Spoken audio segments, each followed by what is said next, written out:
এক অদ্ভুত প্রেম ও প্রতিশোধের গল্প। এক মাছি যার জন্মই হয়েছিল শুধু প্রতিশোধ নিতে এবং তার প্রিয় মানুষকে রক্ষা করার জন্য। কিন্তু কিভাবে সে তার আগের জন্মে মারা গিয়েছিল, কি এমন ঘটনা ঘটলো যা তাকে ফিরে আসতে বাধ্য করলো? আর একটা ছোট্ট মাছি কি সত্যিই মানুষের বিরুদ্ধে লড়াই করে জয়ী হতে পারবে? এই রহস্যময় ও রোমাঞ্চকর গল্পে জড়িয়ে আছে প্রেম, প্রতিশোধ এবং অসম্ভবকে সম্ভব করার সাহস। জানতে হলে আজকের ভিডিওটি একদম শেষ পর্যন্ত দেখুন। আমি ঋষিতা আছি আপনাদের সঙ্গে পুরো গল্প জুড়ে। তাহলে আর বেশি দেরি না করে মুভিবাজির পর্দায় চোখ রাখুন।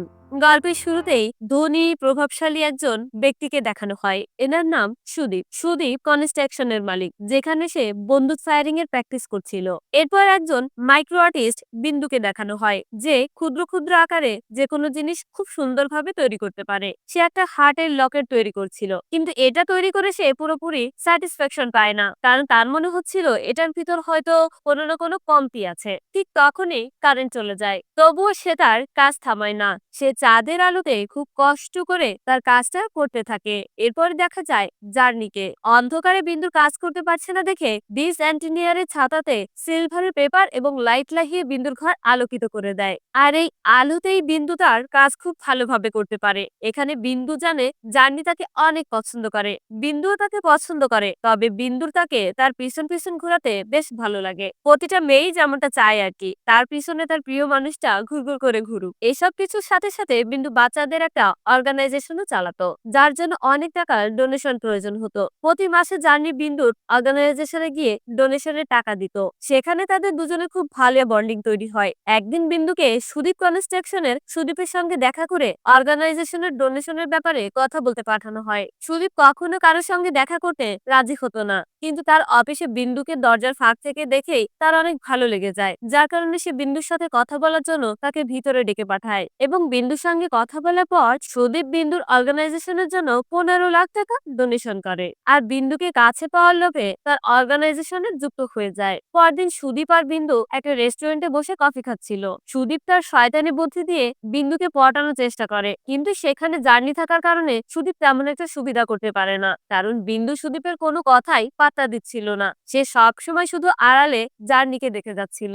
কিছুক্ষণ পর এই বিষয়টা সুদীপ বুঝতে পেরে তার অনেক রাগ হয়, আর জার্নিকে মারার জন্য সে প্ল্যান করে। এরপর রাতে বিন্দু কাজ করতে করতে অনেক রাত হয়ে যায়। বাইরে এসে দেখে তার স্কুটিতে তেল নেই, রাস্তাও ফাঁকা। তাই সে একা বাসায় ফিরে যেতে খুব ভয় পাচ্ছিল, যার কারণে সে জার্নিকে মেসেজ করে তার বাসা পর্যন্ত এগিয়ে দিতে বলে। বেচারা রোমিও বিন্দুর মেসেজ পেয়ে অনেক খুশি হয়, আর দ্রুত দৌড়াতে দৌড়াতে বিন্দুর কাছে এসে পৌঁছায়। যে জার্নি এতদিন শুধু বিন্দুর পিছন পিছন ঘুরেছে, সে আজকে তার পাশাপাশি হাঁটছে। এভাবেই তাদের ভালোবাসা ধীরে ধীরে মজবুত হয়, কিন্তু তাদের ভালোবাসা বেশি দিন টিকতে পারে না, কারণ একদিন রাতে সুদীপের লোকজন জার্নিকে কিডন্যাপ করে নিয়ে আসে এবং তার উপর অমানবিক অত্যাচার করতে থাকে। জার্নি সুদীপকে বলে, আমি আপনার কোনো ক্ষতি করিনি, তবে আপনি কেন আমাকে মারছেন? আমি কি করেছি? সুদীপ তখন রাগে হিংসায় বলে, সব মেয়েরা আমার আগে পিছে সবসময় ঘুরে বেড়ায়, কিন্তু শুধুমাত্র তোর জন্য আমি বিন্দুকে এখন পর্যন্ত পটাতে পারছি না, তাই তোকে ওর রাস্তা থেকে ক্লিয়ার করে দেব।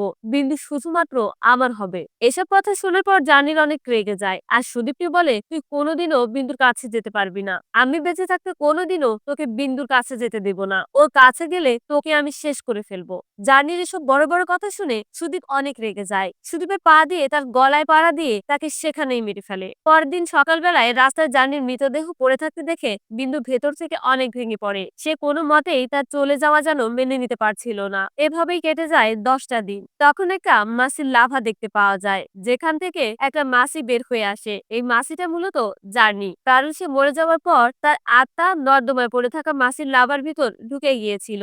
মাছি হয়ে জার্নিকে অনেক সমস্যার সম্মুখীন হতে হয়েছে। কখনো মানুষের জুতোর তলায় চাপা পড়েছিল, কংক্রিটের বালিতে আটকে যাচ্ছিল, কখনো ক্রিকেটের বালিতে আটকে যাচ্ছিল, কখনো পাখি এসে তাকে ধাওয়া করছিল। এসব করতে করতে মাছিটা অনেক হাঁপিয়ে যায়, যার কারণে সে একটা বাড়ির ভিতরে ঢুকে পড়ে আর পানি খাওয়ার জন্য একটা পানির গ্লাসের ভিতর পড়ে। তখন এই গ্লাসের ভিতর চিনি দিয়ে গ্রিন টি বানিয়ে একজন খেতে যাচ্ছিল।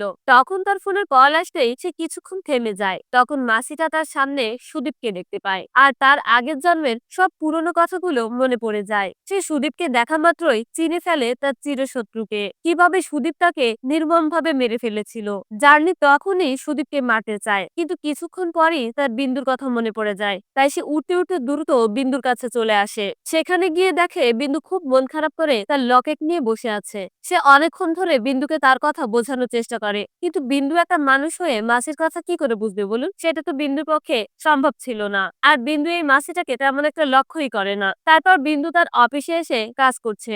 এমন সময় তার অফিসে সুদীপ চলে আসে আর তাকে সান্ত্বনা দিয়ে বলে যে কোনোদিন ফিরে আসবে না, তার জন্য এত মন খারাপ করো না। একথা শুনে বিন্দু কান্না করলে সুদীপ সেই সুযোগে বিন্দুর হাত ধরে, কিন্তু জার্নি সুদীপকে নাকে কানে ঢুকে বিরক্ত করতে শুরু করে, যার কারণে কিছুক্ষণ পর সুদীপ সেখান থেকে চলে আসে।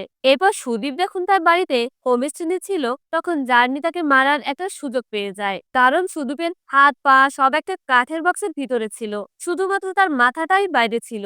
এই সুযোগে জার্নি তার নাকের কানের ভিতরে ঢুকে বিরক্ত করতে শুরু করে। সুদীপ বিরক্তর কারণে লাফালাফি করতে থাকলে তার হোমেস্ট মেশিনটা লুজ হয়ে যায় এবং আস্তে আস্তে সুচালু রডের দিকে আসতে থাকে। কোনো মতেই সুদীপ সেখান থেকে বেঁচে যায়। কিছুক্ষণ পর তার কাজের লোক সেখানে এসে তাকে বাইরে বের করে নেয়। তারপরও জার্নি সুদীপের সামনে গিয়ে উড়াউড়ি করতে থাকে। তাই সুদীপ তার টাওয়াল খুলে জার্নিকে মারতে শুরু করে এবং এই অবস্থায় জার্নি মারতে মারতে বাইরে চলে আসে। সেখানে তার অফিসের পার্টনাররা অনেকেই বসেছিল মিটিং করার জন্য। তাকে এই অবস্থায় দেখে সবাই তো লজ্জায় পড়ে যায়। এমনকি সুদীপের তো কারোর কাছে মুখ দেখানোর মতো অবস্থা থাকে না। কি একটা কেলেঙ্কারি অবস্থা। এরপর সুদীপ বিন্দুকে দিল্লি যাওয়ার কথা বলে। সে বলে, সেখানে আমি তোমার সাথে একজনের পরিচয় করিয়ে দিব, যে তোমার অর্গানাইজেশনে প্রতি মাসে অনেক টাকার ডোনেশন করবে। কিন্তু প্রথমে বিন্দু তার সঙ্গে যেতে রাজি হয় না, কিন্তু অর্গানাইজেশনের সবাই বিন্দুকে অনেক অনুরোধ করে সুদীপের সঙ্গে যেতে রাজি করায়। তাদের এই সমস্ত কথা জার্নি সেখানে বসে শুনেছিল।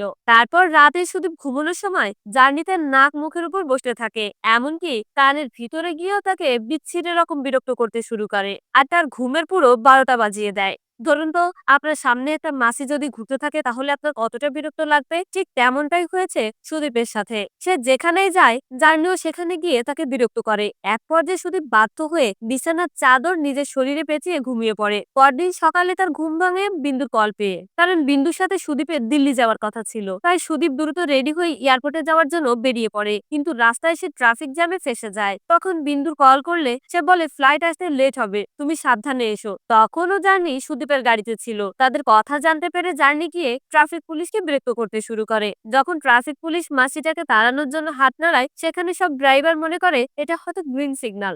মুহূর্তের ভিতর চারদিক থেকে গাড়ি আসতে শুরু করে আর সুদীপ এর মাঝে পুরোপুরি আটকে যায়। এরপর সুদীপ কোনো মতে সেখান থেকে বেরিয়ে একটা গাড়ি নিয়ে এয়ারপোর্টের দিকে যেতে থাকে। তারপর জার্নি তার চোখের সামনে দিয়ে উড়ে গেলে সুদীপ স্টিয়ারিং ঘুরাতে গিয়ে তার গাড়ি উল্টে যায়, যেটা বড় একটা বালি ভর্তি ট্রাকের সাথে ধাক্কা লাগে। তখন জার্নি গাড়ির গ্লাসে বালির উপর লিখে আই উইল কিল ইউ, আমি তোমাকে মেরে ফেলবো, যেটা দেখে সুদীপ অনেক ভয় পেয়ে যায়। এরপর সুদীপকে হসপিটাল থেকে বাড়ি আনা হলে সে তার সাথে সবসময় একটা মাছি মারার স্প্রে রেখে দেয়। বিন্দুও তাকে বাড়িতে দেখতে আসে। সুদীপ কথা বলতে বলতে বিন্দুকে স্পর্শ করতে থাকে। তখনই সেখানে জার্নি আসলে বিন্দু স্প্রেটা মাছির দিকে স্প্রে করে দেয়, যার কারণে জার্নির অবস্থা খুবই খারাপ হয়ে যায়। সে বাইরে গিয়ে একটা পাতার উপর পড়ে। সেখানে পাতার উপর থাকা এক ফোঁটা পানি পড়লে আবারও জার্নি স্বাভাবিক অবস্থায় ফিরে আসে। কিছুক্ষণ পর সে বিন্দুর কাছে এসে দেখতে পায় সে জার্নির স্মৃতির কথাগুলো মনে করে অনেক কান্না করছিল। যখন বিন্দু চোখের পানি নিচে গড়িয়ে পড়ে, তখন জার্নি সেই পানি দিয়ে লিখে দেয় আই অ্যাম জার্নি, তোমার কাছে ফিরে এসেছি। এটা দেখে বিন্দু অনেক চমকে যায় এবং সে দ্রুত জার্নিকে হাতে নিয়ে জিজ্ঞাসা করে এসব কি করে হলো। তখন খবরের কাগজে সুদীপের একটা ছবি দেখিয়ে সে সমস্ত ঘটনাটা খুলে বলে সুদীপ তোমাকে পাওয়ার লোভে আমাকে খুন করেছে।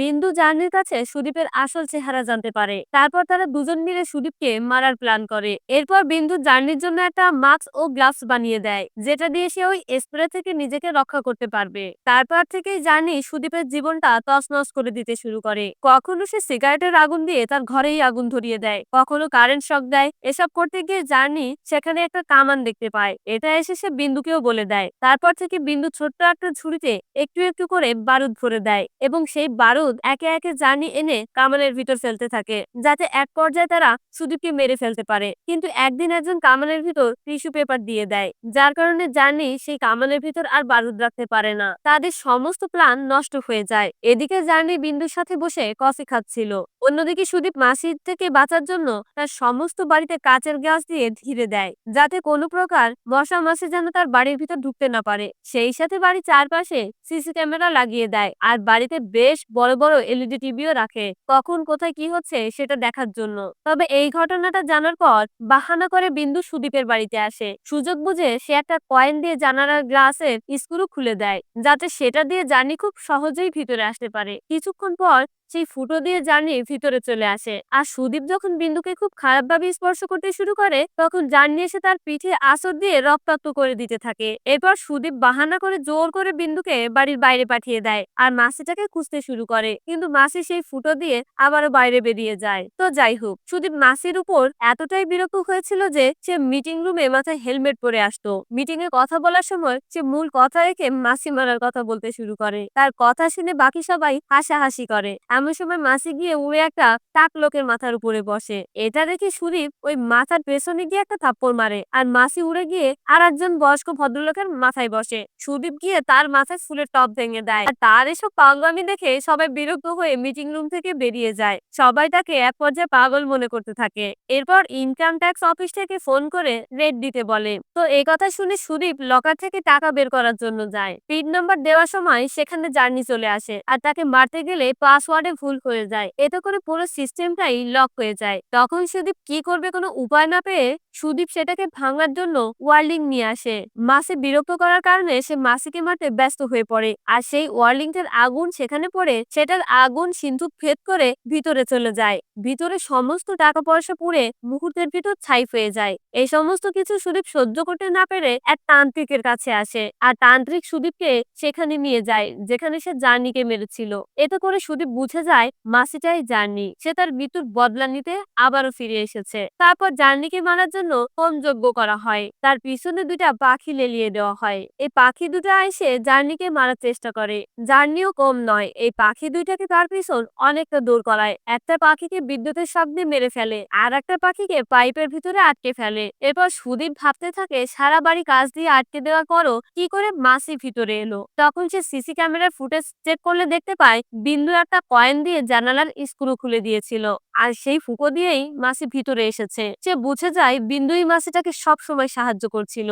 এসব জানার পর সুদীপ বিন্দুকে তার বাড়িতে নিয়ে আসে এবং তার গলায় চাকু ধরে টর্চার করে জার্নিকে সামনে আসতে বলে। তাই জার্নি বিন্দুকে বাঁচানোর জন্য বাধ্য হয়ে সুদীপের সামনে চলে আসে। তখন সুদীপ আবারও জার্নিকে পা দিয়ে পিষে মারতে যায়। এমন সময় জার্নি নিচে পড়ে থাকা একটা সুই খাড়া করে দেয়, যা সোজা গিয়ে সুদীপের পায়ের ভেতর থেকে সুইটা গেঁথে যায়। সেই সুযোগে বিন্দু আড়ালে লুকিয়ে পড়ে। সুদীপ রেগে গিয়ে লেজার লাইট দিয়ে জার্নিকে মারার চেষ্টা করে। জার্নিও নিজেকে বাঁচানোর জন্য চেষ্টা করতে থাকে। এতে করে ওই কামানের মুখ থেকে টিস্যু পেপারটা পড়ে যায়। যখন সুদীপের পিস্তলের গুলি শেষ হয়ে যায়, তখন জার্নি একটা লোহার বল তার ভিতরে ছুঁড়ে মারে, যেটা বিদ্যুতের তারে গিয়ে লাগে, আর পস কানেকশন হয়ে ঝাড়বাতির সামনে এসে পড়ে। আর সেই সাথে ঝাড়বাতিতে থাকা সমস্ত কাঁচের টুকরোগুলো সুদীপের মুখে এসে লাগে। তখন সুদীপ বিন্দুকে লুকিয়ে থাকতে দেখে তার দিকে এগিয়ে যায়, মানে মৃত্যুর আগেও সে এদেরকে অস্থির করার চেষ্টা করে। জার্নিও তখন ওই সুই দিয়ে সুদীপের দিকে এগিয়ে যায়। সুদীপ তখন তার পাশে থাকা একটা চুম্বক দেখতে পায়, সে চুম্বক দিয়ে জার্নিকে ধরে ফেলে। তারপর সুদীপ বিন্দুকে ধরে ফেলে এবং তার মুখে থেকে একটা কাঁচের টুকরো বের করে জার্নির একটা ডানা কেটে দেয়, আর ওই সুই জার্নির ভিতরে ঢুকিয়ে দেয়। এরপর জার্নি দেখতে পায় ওই কামানের মুখে টিস্যু পেপার বেরিয়ে গেছে, আর কামানটা সোজা সুদীপের দিকেই রয়েছে। তার পিছনে কয়েকটা গ্যাসের সিলিন্ডারও রয়েছে। তখন জার্নি বিন্দুর হাতে উঠে তাকে সম্পূর্ণ প্ল্যানটা বুঝিয়ে দেয়, আর নিজের গায়ে খুব ভালোভাবে বারুদ মেখে নেয়। এদিকে সুদীপ জার্নিকে পুরানোর জন্য জ্বলন্ত দেশলাই কাঠি তার দিকে নিয়ে যায়। তখন জার্নি ইচ্ছা করে ওই জ্বলন্ত কাঠির আগুনের ভেতর গিয়ে ওই কামানের ভিতরে ঢুকে যায়, আর ওই কামানের ভেতরের গুলিটা সোজা সুদীপের বুকে গিয়ে লাগে। গুলি সুদীপের বুক ভেদ করে পিছনে গ্যাসের সিলিন্ডারে গিয়ে লাগলে মুহূর্তের ভিতরে আগুন সুদীপের সম্পূর্ণ বাড়িটা এবং সুদীপকে জ্বালিয়ে ধ্বংস করে দেয়। তবে কিছুক্ষণ পর দেখা যায় বিন্দু ব্লাস্ট হওয়ার আগেই সেই জায়গা থেকে লুকিয়ে পড়েছিল, আর সে কোনো মতে সাথে নিজেকে বাঁচানোর জন্য লুকিয়ে থাকে। যখন বিন্দু বেঁচে যায় তখন জার্নির একটা ডানা এসে বিন্দুর হাতের উপর পড়ে। সেটাকে বিন্দু নিজের লকেট বানিয়ে গলায় পরে নেয়। কিছুদিন পর বিন্দু আবার তার অর্গানাইজেশনের স্কুটি চালিয়ে যাচ্ছিল। এমন সময় পিছন থেকে একটা ছেলে তাকে বিরক্ত করে। তখন বিন্দু তার গলায় পড়া লকেটটাতে হাত দিলে ঠিক তখনই জার্নি আবারও এসে ওই খারাপ ছেলেটাকে উচিত শিক্ষা দেয়। এখানেই এই সুন্দর গল্পটা শেষ হয়ে যায়। সব খারাপেরই একটা শেষ থাকে। তো আজকের গল্পটা আপনাদের কেমন লেগেছে? ভালোবাসা কি তার প্রিয় মানুষটাকে আগলে রাখতে পেরেছে? আপনার কি মনে হয়? অবশ্যই কমেন্টস করে জানাবেন। আর এমন সব মুভির এক্সপ্লেন দেখার জন্য আমার এই ছোট্ট চ্যানেলটিকে সাবস্ক্রাইব করে রাখবেন। দেখা হবে পরবর্তী ভিডিওতে। সে পর্যন্ত ভালো থাকবেন। আল্লাহ হাফেজ।